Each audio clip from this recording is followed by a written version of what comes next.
murakoze cyane. Merci beaucoup. Turabashimira namwe mwaje muri aya Nous materaniro. remercions vous aussi Igituma hari d'être nuko ici. muhari. On a ce culte parce que vous êtes là. Ntabwo twabwiriza izi ntebe gusa On ne peut pas muticayeho. prêcher à ces chaises. Rero kuhaba kwanyu ni ukw'agaciro gakomeye. Alors, votre présence est importante pour nous. Nagira ngo ushimire mugenzi wawe mubwire ngo wakoze kuza. Remercie ton voisin et dis-lui tu as bien fait Kandi de ntabwo venir. iki cyumweru kiba coroshe Cette semaine, ce dimanche n'est pas facile. iyo harimo siporo bisaba kuzinduka cyane. On a le sport commun, alors on doit venir ici si tôt. Ababyutse kare cyane mukaza mukarwana n'amasaha mukahagera Vous ndumva avez tubashimiye. venu si tôt, on vous remercie. Mwungurure Bibiliya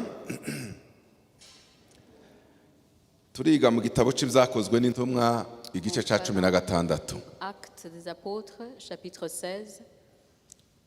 Ibyakozwe n'intumwa igice ni cya 16. Chapitre 16,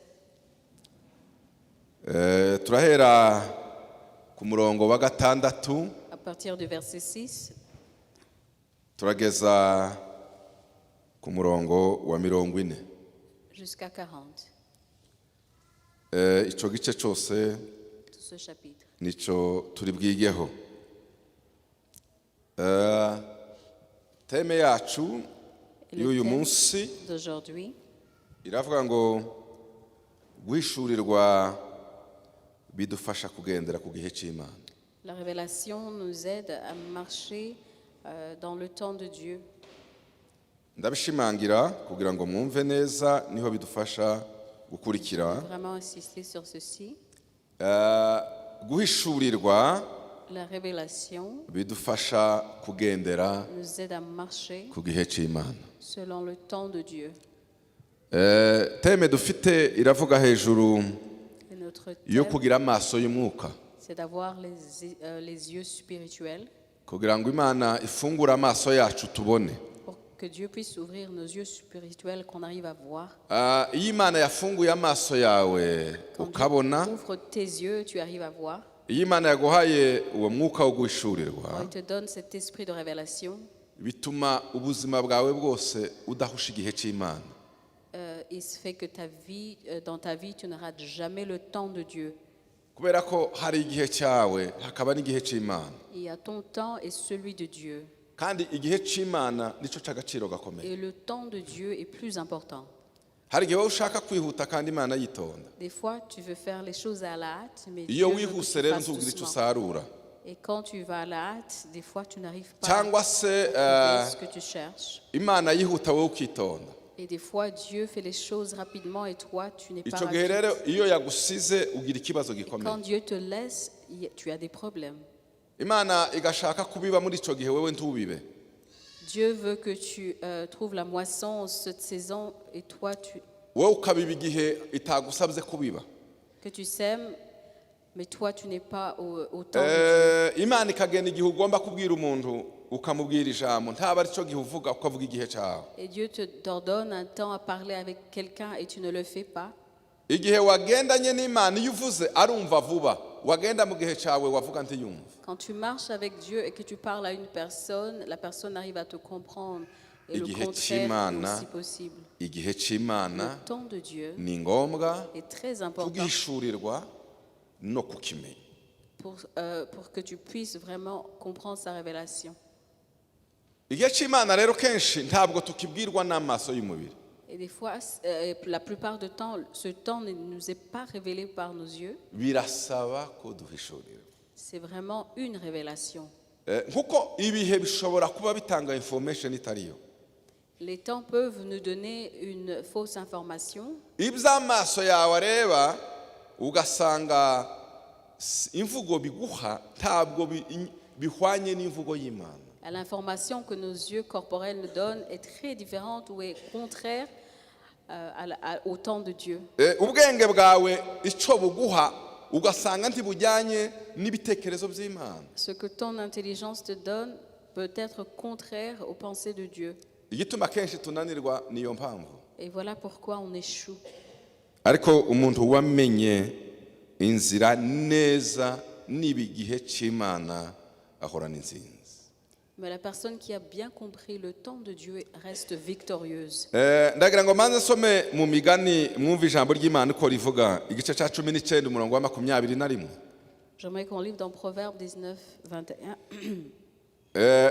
Imigani 19:21 Proverbe 19. haravuga ngo mu mutima w'umuntu habamo imigambi myinshi. Mu mutima wawe habamo imigambi myinshi. Dans le cœur de l'homme, ariko inama y'Uwiteka niyo ihoraho. Murumva rero hariho umuntu agira za plani nyinshi. l'homme a beaucoup de projets. Nzakora iki? Je vais faire ceci, Nzagendera aha. je vais marcher comme ça, je vais. Ariko umugambi w'Imana n'ijambo ry'Imana n'igitekerezo cy'Imana nico cyangombwa. Le projet de Dieu, sa pensée et son objectif, c'est le plus important. Ubuzima bwacu rero igihe cyose uzushakisha ngo se Imana. Donc notre vie doit toujours tourner autour de ce que Dieu veut. Umwanya nutwemerera Si muri le temps texte permet, turavanamo ibintu nka bitandatu. on va peut-être trouver ou voir 6 leçons. Oui, icyambere La première, bishingiye kuri iri jambo twasomye basée sur cette parole qu'on a ko mu lue, mutima w'umuntu habamwe imigambi myinshi, que dans le cœur de l'homme, ariko comme inama nous l'avons y'Uwiteka niyihoraho. dit, mais c'est le dessein de l'Éternel qui se réalise. Isomo rya mbere La première leçon, nuko gahunda zacu c'est que nos projets zisaba kuyoboza Imana. doivent être guidés ou être sur la direction de Dieu. Gahunda zacu Nos projets zisaba doivent être kuyoboza Imana. dirigés par Dieu. Uyu munsi rero turareba intsinzi y'umugaragu w'Imana wari ukomeye Pawulo aho yari ishingiye. Et aujourd'hui, on va voir la grande victoire du serviteur de Dieu Paul. Muri ririya somo rya mbere rivuga ngo gahunda zacu zirasaba buri gihe kuyoboza Imana. Qui dit que chacun de nos projets doit être dirigé par Dieu. Gira imigambi ni byiza nta kibazo. C'est bien d'avoir des projets, Ariko nanone muri iyo migambi yawe mais aussi dans ces projets, uzumenya ngo se Imana irabivugaho iki. il faut vraiment savoir ce que Dieu dit de tes projets. Niho bizaresisa, niho bizagera. Voilà alors là où tu trouveras la réussite. Iyo usomye tureba ubuzima bw'umugaragu intumwa Pawulo Et quand nous lisons les nouvelles, uhera ku gice ku murongo wa 6 kugeza ku murongo wa 7, versets 6 à 7, haravuga gutya ngo bukeye banyura mu gihugu cy'Ifurugiya n'i Galatiya babuzwa n'umwuka wera kuvuga ijambo ry'Imana muri Aziya. ils traversèrent la Galicie phrygienne parce que le Saint-Esprit les avait empêchés d'annoncer la parole dans la province d'Asie. Ni ukubera iki Bibiri yivuze ngo babuzwa n'umwuka wera Pourquoi kuvuga pensez-vous ijambo ry'Imana muri Aziya? que la Bible dit qu'ils ont traversé sans annoncer la nouvelle?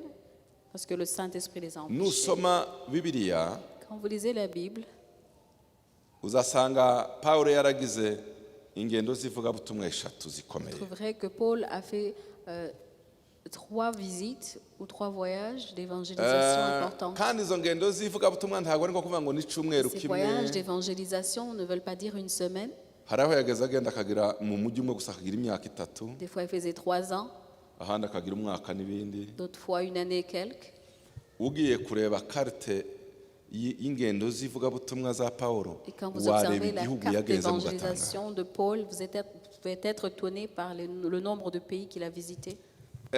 Sinashatse kujya hariya ngo nshire muri context, ariko nimwumva ngo bukeye banyura mu gihugu cy'Ifurugiya n'i Galatiya babuzwa n'umwuka wera kuvuga ijambo ry'Imana muri Aziya. Aha n'urugendo rwa kabiri Pawulo yarakoze. C'était le 2e voyage de Paul. Urwa mbere yarukoranye Le premier voyage na Barnaba il était avec Barnabas. bavuye Antiyokiya Il venait de l'Antioche. bagenda basura bigisha muri Aziya Ils ont visité et ont évangélisé en Asie, bigisha ijambo ry'Imana prêchant la bonne nouvelle. baragaruka. Ils sont retournés. Urugendo rwa kabiri Le deuxième voyage, bemejwe kuvuga ngo bajye kubwiriza ubutumwa c'était bwiza. empressé de prêcher la bonne nouvelle. Noneho ntabwo yajyanye na Baranaba, baratandukanye Ils s'étaient séparés de Barnabas, ariko byose bizanye inyungu kuvuga butumwa. mais tous, l'objectif c'était d'évangéliser. Urugendo rwa mbere bari bajyanye na Yohana ariwe Mariko. Le premier voyage, il était parti avec Jean qui était Marc. Mu rugendo ngo bagereyo arabasigirira arataha. En arrivant là-bas, il les a laissés, il est rentré. Bibabaza umutima wa Pawulo. Et cela a vraiment fait mal à Paul. Bagiye gusubirayo bwa kabiri muri uru rugendo, Tournons au deuxième voyage. Pawulo arahakana ati ntabwo tuzongera kujyana n'uyu mugabo udusigirira. Paul a dit, je ne vais plus marcher avec cet homme qui nous laisse derrière. Mariko ati turajyana nawe. Marc a dit, je viens avec vous. Ngo bagire impaka baratandukana. Alors, ils ne se sont pas mis d'accord, ils se sont séparés. Baranaba akomezanya na Mariko, Barnabas a continué avec Marc.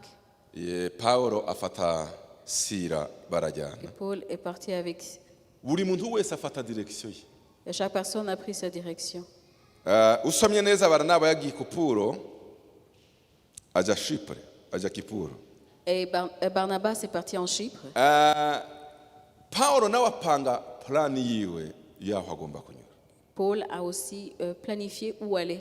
Niryo ririya jambo babwira ngo gahunda zacu zigomba alors igihe cyose kuyoboza Imana. La parole qui dit que chacun de nos projets doit être Gahunda ye dirigé rero par Dieu. yari yo kunyura mu nsengero zose yagiye Le afungura programme, c'était d'aller dans toutes les églises qu'il a izo ouvert, yatangije mu rugendo rwa mbere qu'il a commencé dans son premier voyage kugira ngo d'évangélisation, akomeze muri Asie Mineure agenda asura ya qu'il matorero. puisse continuer l'Asie mineure et visiter toutes ces églises. Yari umugabo ufite imigambi.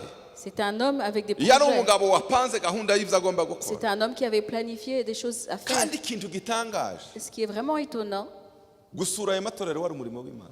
visiter ces églises, c'était une œuvre de Dieu. Kubwiriza izo nsengero wari umurimo w'Imana. Évangéliser dans ces églises, c'était l'œuvre de Dieu. Ariko nujya kubireba muri uru rugendo rwa kabiri, Mais quand vous observez cela dans ce iyi deuxième migambi ya voyage, Pawulo yari afite ntabwo yari imigambi y'Imana. les projets que Paul avait n'étaient pas les projets de Dieu. Ushobora kugira imigambi Vous myiza savez, ariko il iyo faut avoir migambi myiza de atari bons y'Imana. plans qui sont contraires au plan de Dieu. Ni myiza yose ariko ordre de priorité Ils sont tous y'Imana si yo ngiyo. Mais qui ne sont pas l'ordre de priorité de Dieu. Turi kumwe tuvuga ngo amen. Est-ce que vous me suivez? Twongere cyane haleluya. Dites Amen. Buriya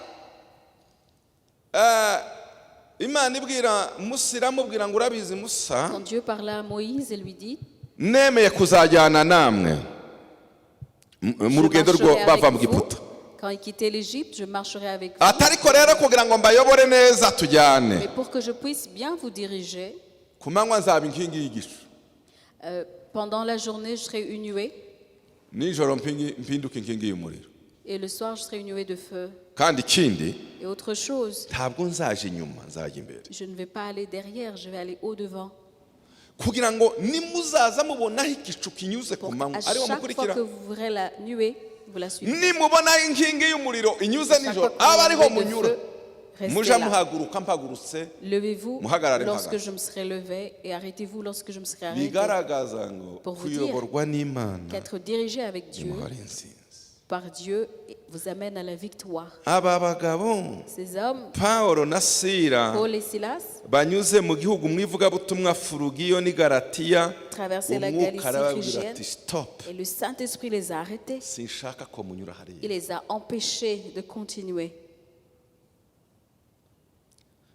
Nimwumve Écoutez, umurongo wa karindwi au 7e verset, ngo babuze barumvira barakomeza aho urundi rugendo ngo bageze ahabangikanye ni Musiya parvenus bagerageza kujya Bituniya ati byenda naho Imana ishaka reka naho tuvuye Kigali Ils ont dit peut-être tugiye Musanze quitte iranze Kigali, on reka va tujye Musanze. Butare muhinduye On va mukuze korose Butare. za Ngororero reka tujye Butare passant par turebe d'autres endroits, ngo bagiye berekeje za Bituniya za Ngororero parvenus baje près de la Butare. Mysie, umwuka wa Yesu ntiyabakundira L'esprit de Jésus s'opposa à leur projet. Ay, garataga. Ariko noneho nashimishijwe n'iri jambo uyu munsi Et cette parole m'a nasomye vraiment ibintu plu. ntibavuze noneho umwuka wera baravuga ngo umwuka wa Yesu. Ils n'ont pas parlé du Saint-Esprit. À ce tour, ils ont dit l'Esprit de Jésus Aranga. s'y est opposé. None se mwumvise ko ririya somo Vous bidasaba comprenez la ko leçon? tugomba kuzaza tuyoboza mu migambi yacu yose. On doit vraiment impliquer Dieu dans nos décisions, dans nos projets. Nigeze kubona umugabo w'umunyamerika wigeze kuza kwigisha hano Il y a un homme américain qui est venu prêcher ici. aravuga ngo habe no kwambara umwenda Il nous a dit que même pour son habillement, ngo uze ubaza usenge pour ton habillement, Imana prie ikwereka ishati wambara et demande à Dieu quelle chemise tu dois mettre kwereke n'ikoti wambara. et quel costume tu dois porter. Naho ndavuga ko uyu mugabo nawe yakabije. Et moi, je me disais qu'il n'imyenda umuntu exagérait. yiguriye kwishe habits. kwimanurira uriya ngo nambare njya kubaza Holy Spirit. Demander au Saint-Esprit juste pour m'habiller. Ariko yarabisobanuye ngo aze gusoza ndabyumva. Mais il a bien expliqué à la fin, j'ai compris. Turi kumwe muvuge ngo amen. Est-ce que nous sommes ensemble?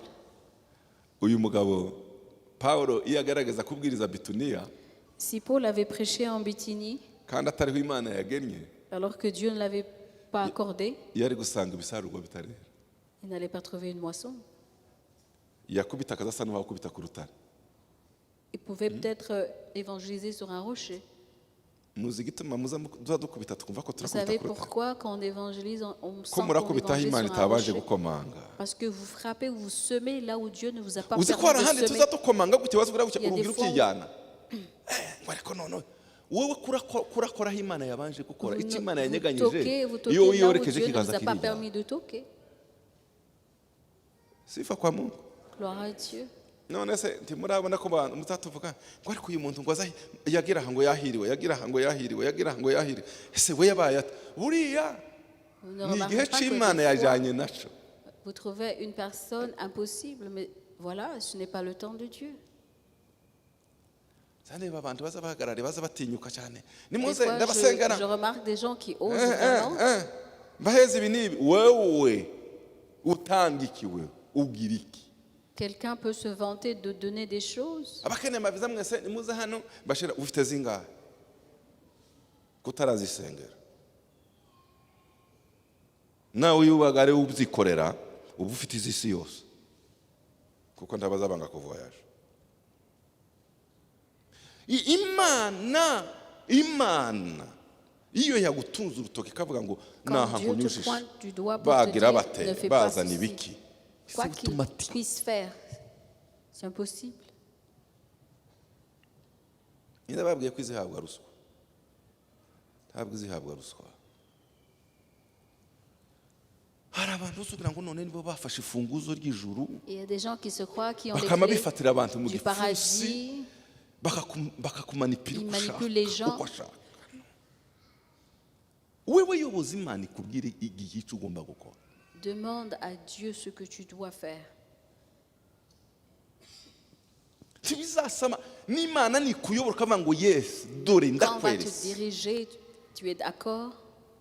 ariko nubibaho Imana itasabye ngo Mais ubibuze si tu ikibazo. sèmes là où Dieu ne t'a pas permis de semer, Mwumve mwaba ce sera Kristo une mwaje peine uyu munsi perdue. Alors vous, chrétiens qui sont gahunda ici, zacu zose nos programmes, mureke twitoze kuzaza tuyoboza Imana. prenons à inclure Dieu pour qu'il puisse nous diriger dans nos programmes. Hari abumvise bavuga ngo amen. Est-ce que vous avez entendu cela? Icya kabiri La deuxième chose, Uwiteka le Seigneur ahishura ubushake bwayo. nous révèle Iyo wahuyoboje volonté. Imana izigihishurira icyo ishaka. il nous révèle sa volonté. Hari inyuma ko munanumva neza? Est-ce que vous m'entendez derrière? Okay. Hari ngiza nibagira ngo nkamanura mikoro bakambwira ngo twigeze twumva pastor amaze nkababara. Muzamubwira gutya nimuzaza mubona nubwo ntabwo muzaza mundisere mukumva tumvise uzugira gutya. Zaza mpita niyegereza kabisa. Hari kiba carananiye umuntu. Kutashize ingingo ya kabiri di. Ingingo ya kabiri ni iyi. La deuxième leçon, Uwiteka ahishura le Seigneur nous révèle ubushake. sa volonté. Mwavuze ngo amen. Dites Amen. musarire si umugabo w'ibigirankana ntagira nabi pi. Il ne fait pas du mal. hari abagabo bagira ibigirankana, Il y a des gens Et qui si on se est fassent Kinyarwanda yemwe? indispensables. hari abagabo bagira, hari abagabo n'abadamu n'abana Il y a bagira. des Umugabo wese uvuga dames ngo et des gens. gukangura umuntu usinziriye biroroshe C'est facile de kurusha réveiller gukangura quelqu'un umuntu qui wisinzirije. s'endort, contrairement à quelqu'un qui fait semblant ubu hari de icyo dormir. hari icyo umwuka yanigishije. Il y a quelque chose que le Saint-Esprit m'a appris. Kera nagaza mpfa kwivugira ngo ukuri kose kose kwaje, Avant, je disais toute Sinzi vérité afite- comme elle venait. ariko ubu umwuka yarambwiye ngo se Mais maintenant, l'Esprit ninde Saint uzi m'a dit, ukubwira ko uzaza ubwira umuntu ukuri atashaka kukumva.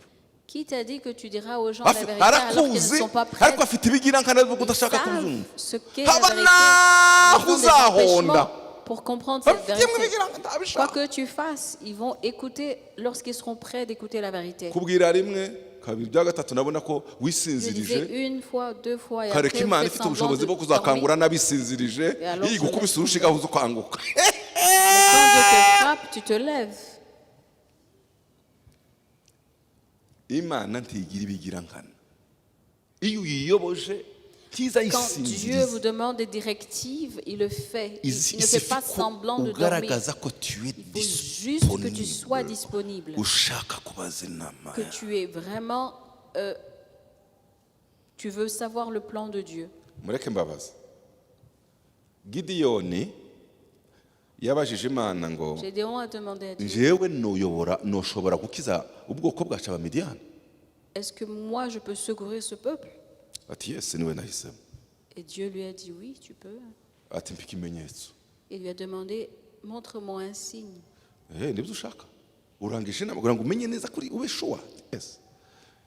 Kandi yaba ari wihita agahu hariya ikime kijya kasinzi cyabanje, ariko agahu kajyaho ikime hasi rien ngo bice mu gitondo asanga byabaye. Et le matin, il a vu que ça s'est Ati réalisé. sindi d'accord, ndashaka confirmation neza. Il a voulu Noneho avoir une autre ishobora kuba ari confirmation. Yazari, Et peut-être c'est reka noneho un kabe hasard. kumutse ahangaha Je veux que ndabigukore. ce sol soit Iyo agenda sec. akagera ingero 10 Même Imana yari si kubikora il kuko voulait 10 exemples, Dieu l'a Imana yabona allait ko le faire. Gideyoni ashaka kumenya neza. Parce qu'il avait vu que Gédéon voulait vraiment savoir la volonté de Dieu. Ariko Balamu Mais Balaam, ati ko Baraki yantumiye ngenda, ati ntugende. il lui a dit, Balak m'a invité, mais Dieu a dit ne pars pas.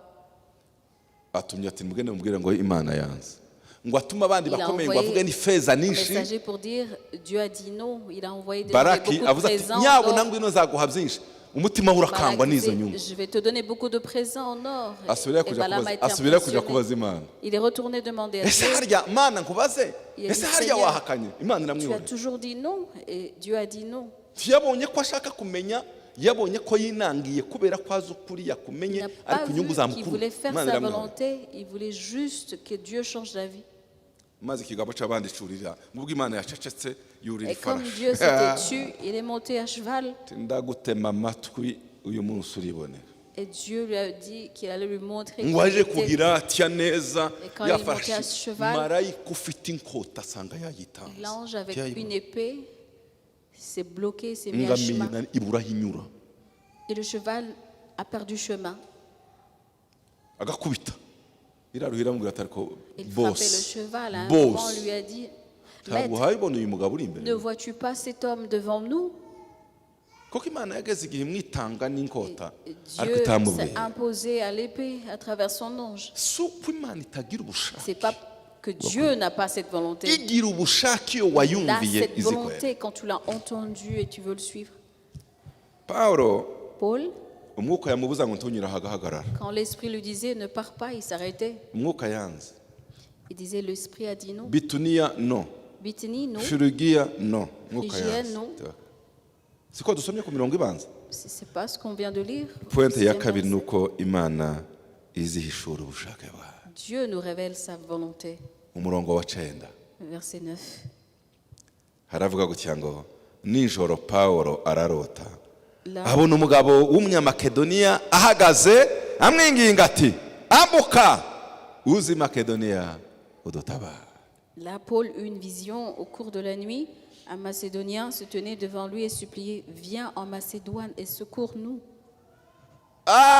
imana imaze kumubuza aho hose Quand Dieu lui avait empêché d'aller à certains nijoro ngo endroits, aryame il s'est couché la nuit, ararota il a fait un rêve, agiye kwakira ubushake bw'imana il a fait une vision, agiye kumenya aho imana imushaka là où il allait savoir la volonté de agiye Dieu, kumenya aho agomba kubiba imbuto là où il devait semer, agomba kumenya ikiri ku mutima w'imana là où il allait connaître le cœur de Dieu. ngo abona umuntu w'i Makedoniya Il a vu un Macédonien mu nzozi en rêve ngo arimo avuga ngo Pawulo qui disait, Pawulo Paul, Paul, ambuka uze traverse kudutabara. et viens nous secourir. Sifa kwa Mungu. Gloire à Dieu. Imana imweretse aho ariho. Et Dieu lui a montré là où il voulait qu'il soit. Icya gatatu, Et la troisième chose, Imana iyo imaze kukwereka quand Dieu vous donne sa révélation, haba hasigaye gusobanukirwa icyo Imana c'est juste yakubwiye maintenant comprendre ce que Dieu t'a dit no kucyubahiriza. et le respecter. Isomo rya gatatu ni iri. Voilà la troisième leçon. Gusobanukirwa icyo Imana Comprendre ce que Dieu yakubwiye t'a dit kandi ukacyubahiriza. et le respecter. Ariko uzi kuguhindurira imigambi Imaginez Atacho changer de wahagurukanye. projet alors que vous aviez d'autres en tête. hari igihe bizorwana muri wowe. Why? Parfois, vous pouvez avoir ce combat en vous. Usomye mu byakozwe n'intumwa 16 Quand vous lisez dans Actes des Apôtres 16, umurongo wa 10 versets 12 10 jusqu'à 12, turacyari kumwe yeme est-ce que nous sommes ensemble? muvuga ngo haleluya. Dites Alléluia umurongo wa 10 kugeza kwa 12 jusqu'au 12e. amaze kurota izo À la nzozi suite de cette vision de Paul, uwo mwanya dushaka kuja i Makedoniya kuko tumenye yuko Imana iduhamagariye kubabwira ubutumwa bwiza. nous avons aussitôt Oh, mais cherché à nous rendre en Macédonie car nous avions la certitude que Dieu lui-même nous appelait à annoncer l'évangile. bahita bamenya neza À cet Ntabwo ari instant, inzozi. ils ont eu la certitude. Imana itweretse umugambi wayo. Dieu nous a montré son projet. Imana itweretse muri Sa deuxième volonté. voyage missionnaire Il nous a donné l'ordre de mission, aho tugomba kujya. là où on doit aller. umurongo wa 11 Verset 11, nuko dutsukira i Tirowa nous sommes embarqués à Troie. turaromboreza tuja Somatirake Nous avons bukeye été bwaho dans le camp. tugera Neyapoli tuvayo tugera i Filipi ni umudugudu wa mbere wo mu ntara ya Makedoniya wubatswe n'abaroma bahimukiye tumara iminsi muri uwo mudugudu. Neza Pawulo Paul ntabwo yamenye gusa ko Imana imuhamagariye Makedoniya, n'a seulement pas eu la certitude de là où il devait aller. ntabwo yamenye ubushake bw'Imana gusa, Non seulement il a connu le plan de Dieu, yaranabusohoje. mais il a respecté ou il a accompli. Tumenye ko Imana iduhamagariye Makedoniya, On a su que Dieu nous appelle en Macédoine. turatsuka rero tumanuka tujyayo On a traversé tugera mu mujyi wa mbere witwa Filipi ariwe jusqu'à la mudugudu première colonie mu de Philippe, midugudu ya Makedoniya. le district de Macédoine. Bakandagirayo. Uza wumvira uza umenye icyo Imana igutegetse Il faut savoir ce que Dieu t'ordonne unakora icyo Imana yagusabye. et savoir aussi l'appliquer ou le respecter. Iyo tubivuze gutya Quand on dit ces choses, abantu bazabwira ngo none biroroshye. des gens se disent c'est facile. No. Non, ce n'est pas facile. Hari igihe ubushake bw'Imana buza Des fois, la volonté de bunyuranye Dieu complètement n'ubwawe. vient alors qu'elle est vraiment contraire à la sienne. Si byo wabyukanye si nabyo wagambiriye Tu umwaka n'as wose pas si yo plan planifié yawe cela Imana ikayihindura. et Dieu fait le contraire. Il change le plan. Ikakubwira icyo ishaka Il te dit ce qu'il veut. kandi icyo ishaka rero Et ce qu'il veut, ntabwo iguhaye kukimenya gusa, il ne te donne pas seulement à savoir ce qu'il veut, à le connaître, ugomba kugikora. mais tu dois l'accomplir.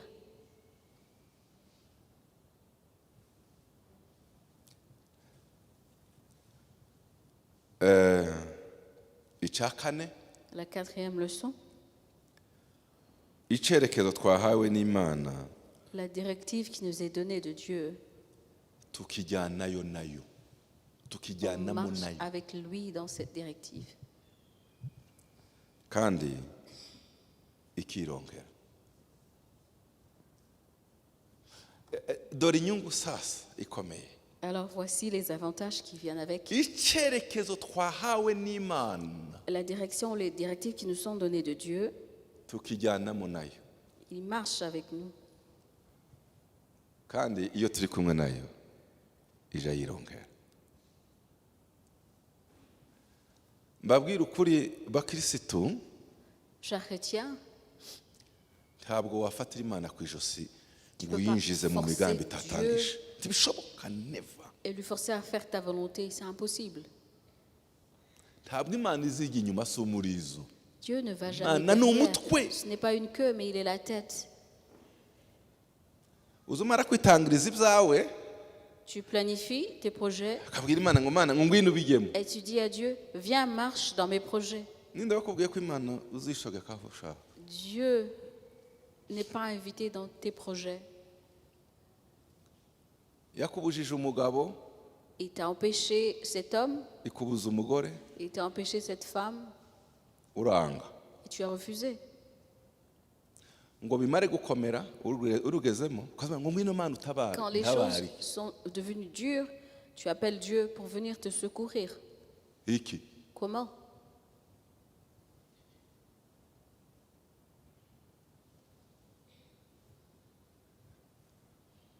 ubu abashumba Les tugira amariyalite menshi, Vous savez, nous les pasteurs, nous voyons beaucoup de réalités. ukabona ibintu bitangira, Vous voyez le début d'une chose, ukabanza ukabaza ikibazo mwene nyine kuja kubitangira nkuko uhaye ubibona. vous posez des Ariko questions, warasenze, et uri tu uri demandes, sûr est-ce que tu as prié? Est-ce que tu es ko iki sûr kintu kabisa que cette Alors, chose doit se faire? ko ari ukamwereka za fact ko Et vous tuzi montrez iki les n'iki faits, n'iki, urabona iki kijyanye, Et vous lui dites, est-ce que d'après ceci, tu ukagira ngo crois none que ko cela va uramwibira avec? ibanga ntabizi ariko ugasanga arabizi, Et des fois, vous dites que vous lui partagez un ariko secret alors qu'il est au warangiza courant. akavuga ngo Et à la oya, fin, il se dit, oui, ndi sure, je suis sûr, ndumva ariko je sens. wowe Je sais ukagira le faire. Imana. Okay, nimba wumva ko ariko bimeze, Et toi, tu dis, ben, si tu es d'accord, pourquoi pas? mama we byazagera iyo C'est dommage, ukabona amarira akaraza parce hahita. qu'après un certain moment, tu vois des larmes. Byagenze gute se? Et tu poses la question, que s'est-il Ati ni passé? gehenomu Elle dit, kwa c'est l'enfer. none tugire gute? Alors que faisons-nous? Tugutandukanye se birashashobotse? On ne peut pas vous séparer. Sigara usaba imbabazi ngo Mana we tabara, Mana we gusa, ariko Et alors Imana tu vas devant Dieu, ntuzijyana tu supplies ngo pour le uyifatire ku secourir. ijosi uyibaza Et on ne ugitangira. force jamais Turi Dieu de kumwe nawe l'impliquer dans nos tujyane. projets. Urabyemera ibi ngibi?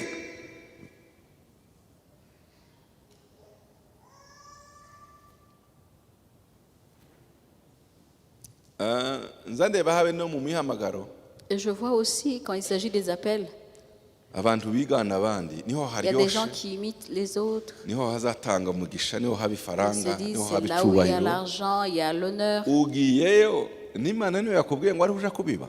Tu vas faire Hein? cette chose. Est-ce que Dieu t'a appelé à semer comme ça? Iko yakubwiye Est-ce que Dieu t'a envoyé? umuriro uzagutwika, Le feu va te brûler. uzavamo uturumbutse, Et kandi abandi barimo bari protege utahaye batwika. les autres seront protégés, ils ne vont pas brûler, mais toi, Kuko tu vas être brûlé par le feu. igihindura ibintu byiza si ikindi, Tu sais ce qui Nuko donne Imana les bonnes choses, ihaba. c'est que Dieu est là. kandi iyo ihari Et quand il est là, aho abandi byakomeye iza là où c'est yironkera, dur pour les autres, il kandi trace un kugira ngo chemin. Imana ihabe Et pour que Dieu soit là, igomba kuba wagiye mu cyerekezo tu cyayo, dois kuko inzira yawe avoir ntiwoyihindura. marché selon ses directives, pas le sien. Turi kumwe tuvuge ngo amen. Amen. Umugisha wawe uba mu kuba Ta wakandagiye mu bénédiction cyerekezo. est trouvée en marchant dans la volonté de Dieu.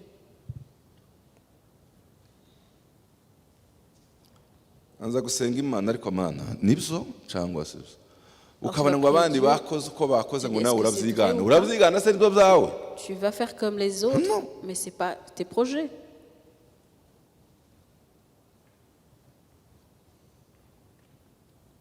baza nawe icyo imana igushakaho. Demande à Dieu ce qu'il veut de toi.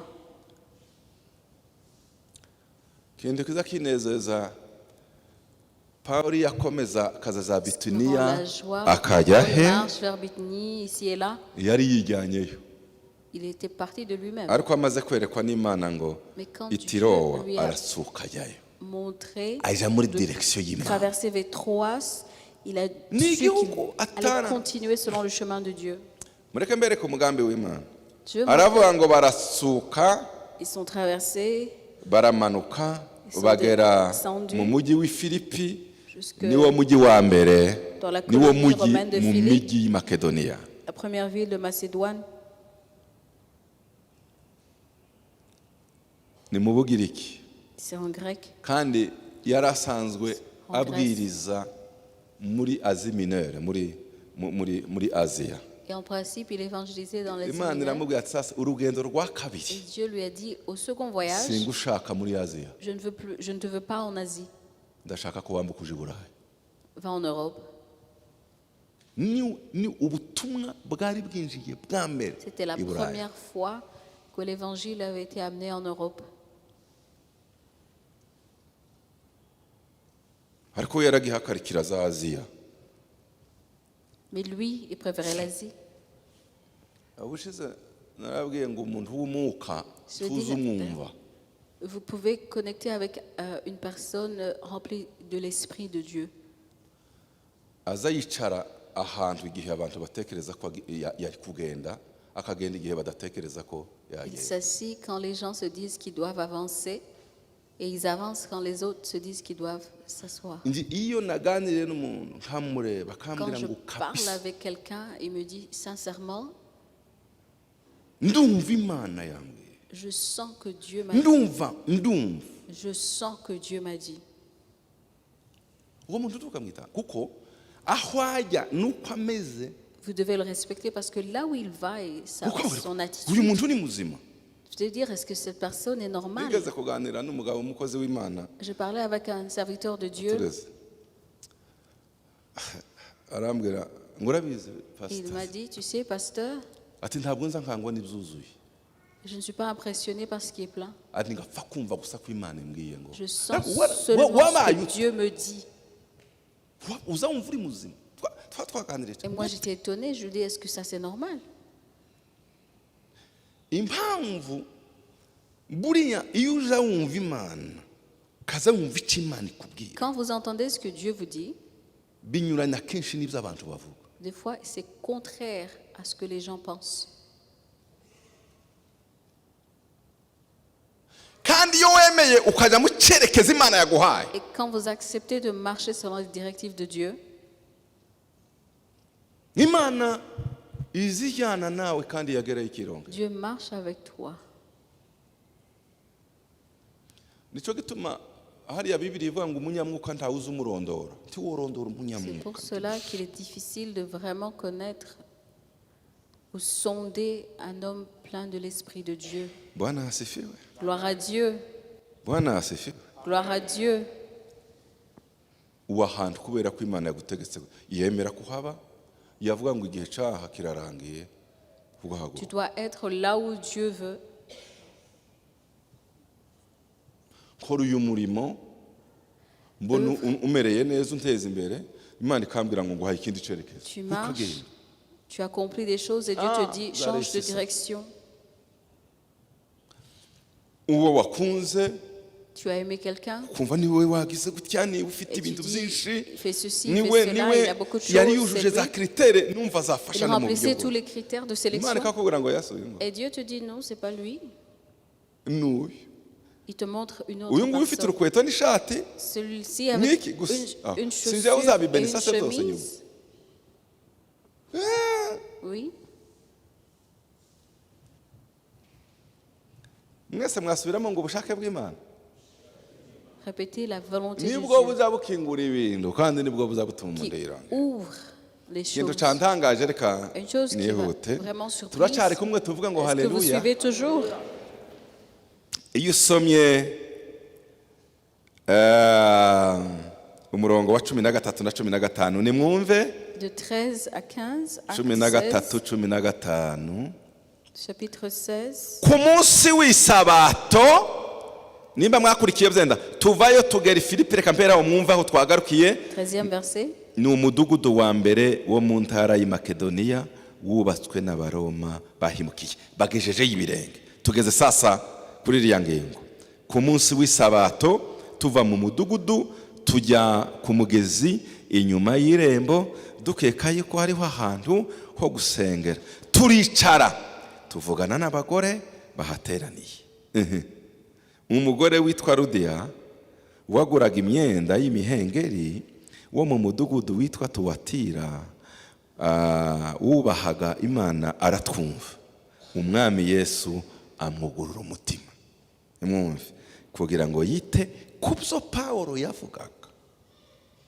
15 amaze kubatizanwa n'abo mu rugo rwe aratwinginga ati, niba mubonye ko nizeye umwami Yesu by'ukuri, nimuzi wanje mucumbike.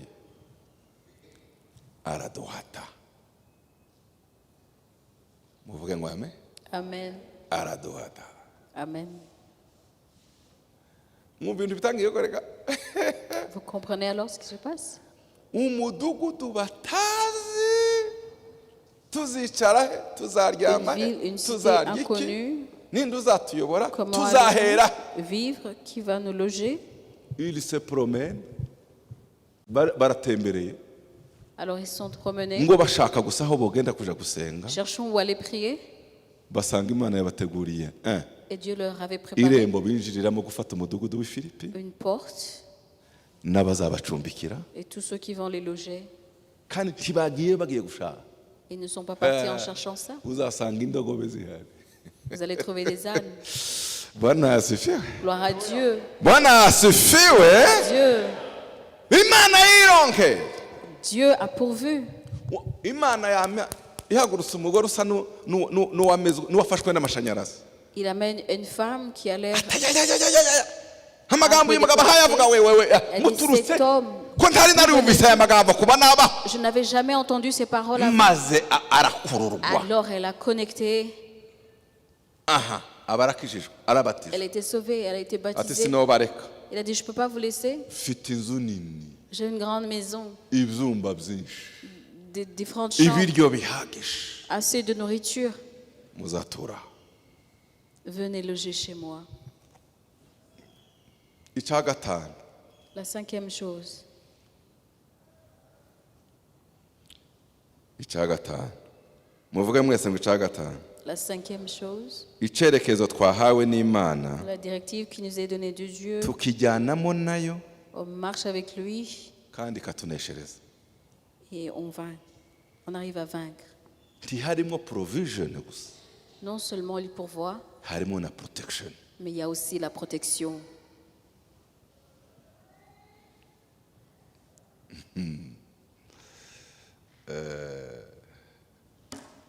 Ubu tubahaye mikoro, Si on vous donnerait le nta micro, buzima ufite bw'ubuhamya bwawe watanga. n'avez-vous pas de témoignages à donner? Hari igihe tuba twigisha ijambo Il ry'Imana y a des fois on prêche abantu la bonne bakagira ngo nouvelle none ni teori. et les gens se disent c'est peut-être des théories. Inkuba ziza zikubita Il y a des tonnerres zigahinda hahandi et on entend des grands vents, rien kwava muri muzima. mais tu sors toujours victorieux.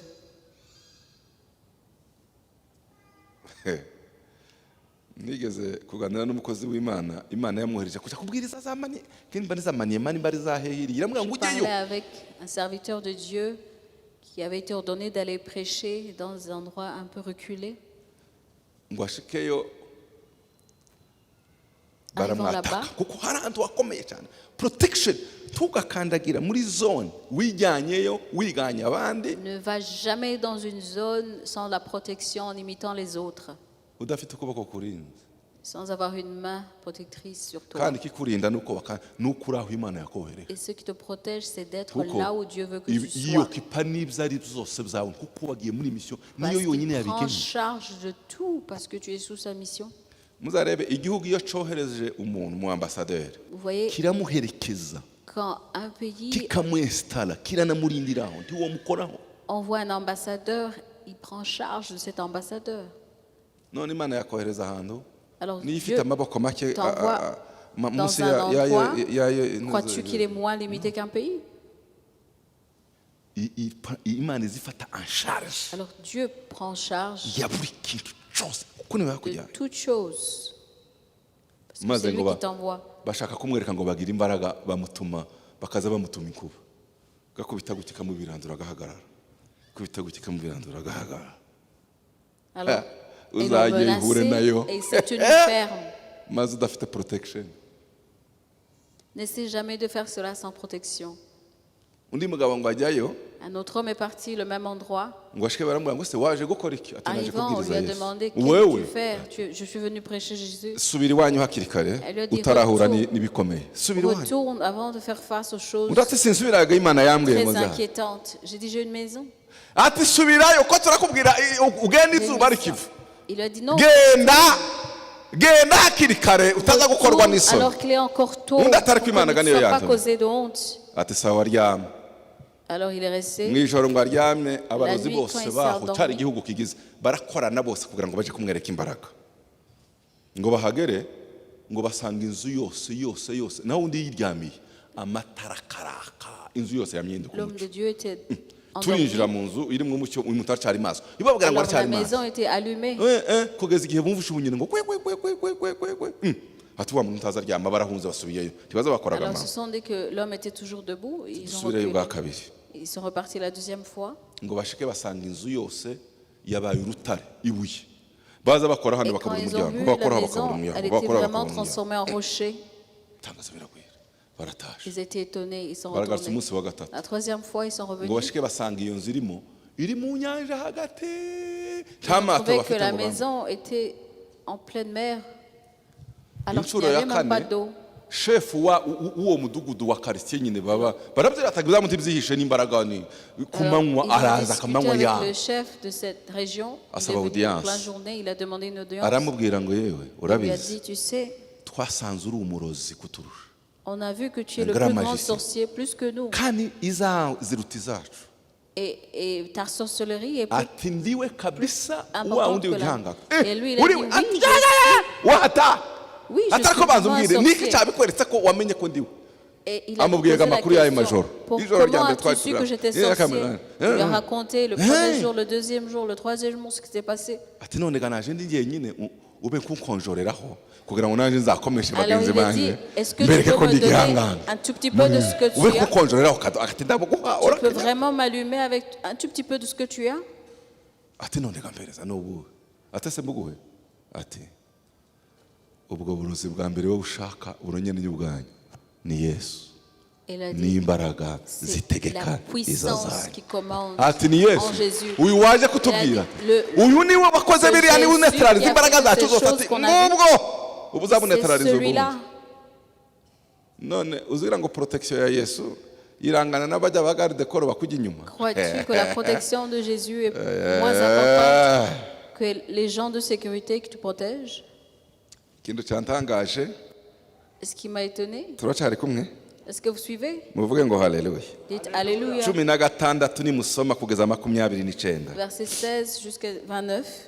bukeye tujyaho basengera duhura n'umuja uragura utewe n'abadayimoni yungukiraga abashebuza cyane n'ingemu uwakurikira Pawulo natwe arasakuza ati aba bantu ni abagaragu b'Imana isumba byose kandi barababwira inkuru nziza y'agakiza iminsi yose agumya kubigenza atyo ariko Pawulo abonye ko amurembeshe arahindukira abwira dayimoni ati ndagutegetse mu izina rya Yesu Kristo muvemo amuvamo muri ako kanya bashebuja babonye yuko ntandamu bakimutezeho kuri wa muragu bafata Pawulo na Sila barabakurubana babajyana no mu iguriro kubatwara babashira abacamanza bati abayuda abangaba aha yes reka dukomeze bamaze kubakubita 23 nasimbutse kubakubita inkoni nishi 23.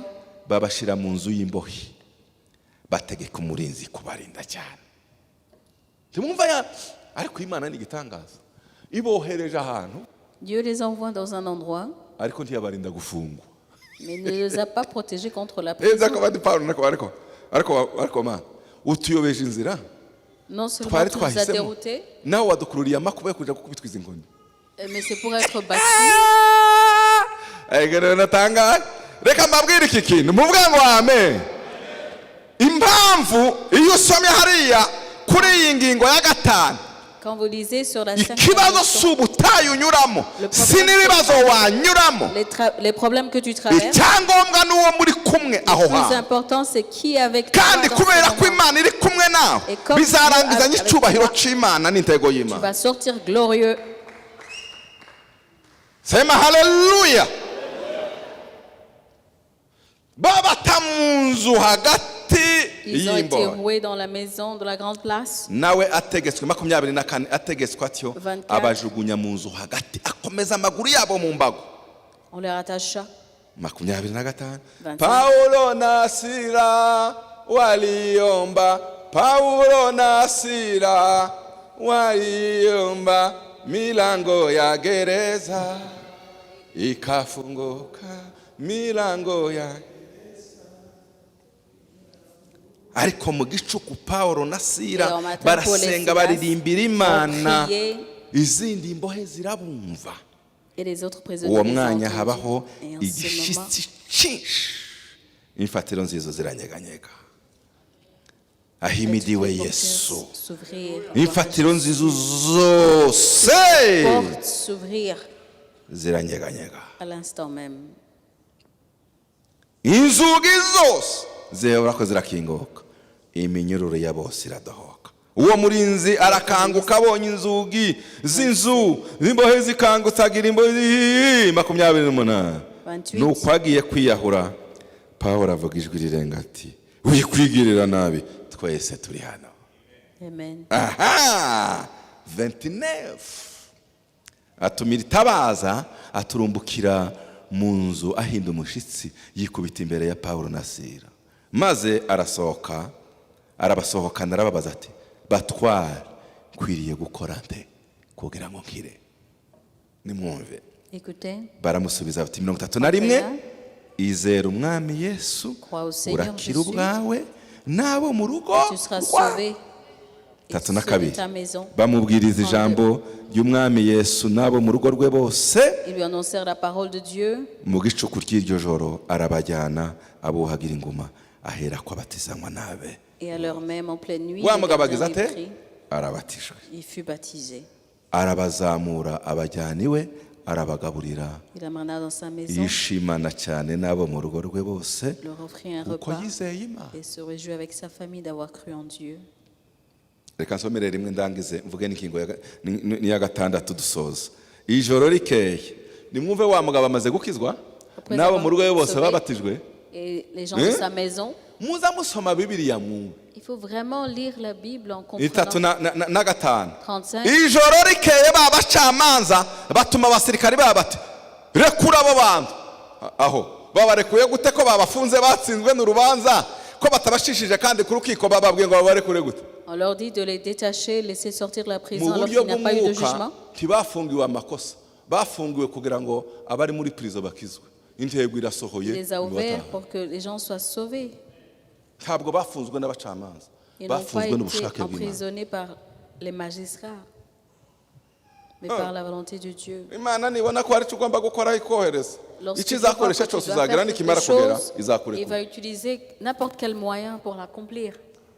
ese ko muzamwumva ijambo ry'Imana Est-ce que vous comprenez la none parole? ati barekure nimwumve umurinzi w'inzu y'imbohe abwira Pawulo aya magambo ati abacamanza bavuze ngo murekurwe none nimusohoke mugende amahoro Et sortez, partez en paix. 37 37. ariko Pawulo arabasubiza ati Paul répondit, badukubitiye imbere y'abantu ubwo ni 37 nta rubanza rwadutsinze kandi turi abaroma badushira mu nzu y'imbohe none barashaka kuturekura kudukuramo rwihishwa reka da ahubwo abari bo baza ubwabo badusohore nibo nibo bahe bakontorera ibintu nurefizo Là, ils refusent. batakuya Ils batapiga vont venir amagoti imbere eux-mêmes ze nous relâcher. ils vont s'agenouiller devant nous nimuvuge ngo byose bizapfukama de Toutes choses wewe fléchira. unacheza na Yesu, unacheza na Yesu. On ne se moque pas de Dieu. Nibaze bonyine badusohore Qu'ils 3:8. viennent eux-mêmes Ayo relâcher. magambo abasirikari bayabwira abacamanza bumvise yuko ari abaroma Les baratinya, huissiers rapportèrent ces paroles aux baraza magistrats. babasaba imbabazi, mwokagira Imana Ceci mwatwemereye mukagenda. Ariko none natangaye muvuga ngo haleluya, baraza babasaba imbabazi, Ils présentèrent barabasohora des excuses babasaba kuva muri uwo mudugudu. et leur Barabwira rendirent ngo la none liberté en ahubwo mwokagira demandèrent de Imana. bien vouloir quitter.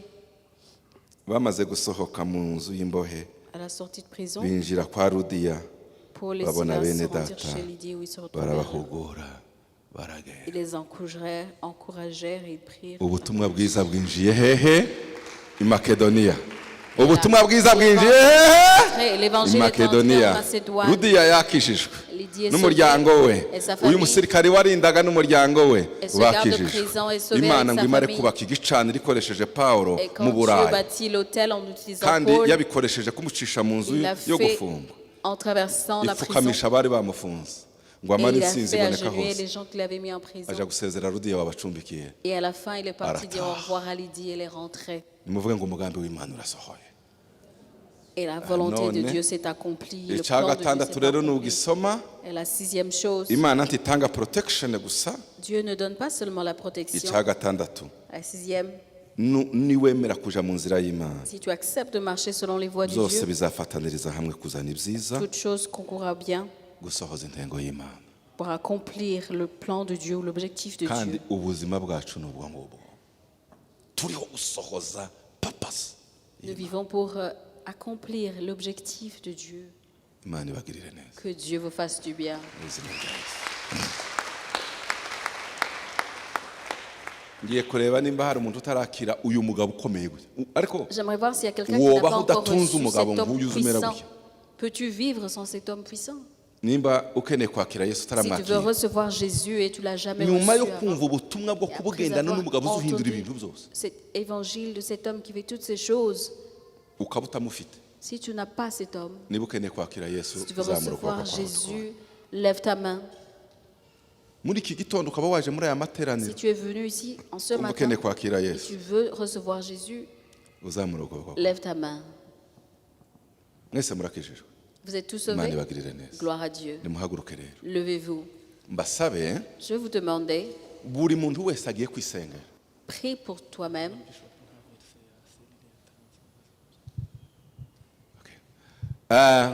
Buri muntu nimuhaguruke mwese, Levez-vous, s'il vous plaît. nituzaza twumva ijambo ry'Imana.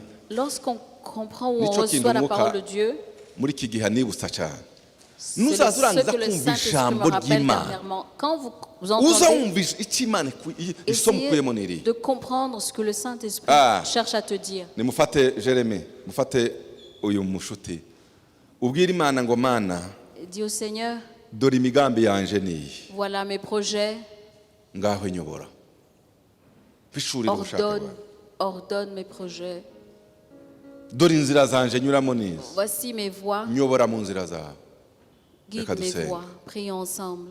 Mana yo mu ijuru, Père éternel, mu izina rya Yesu. au nom de Jésus.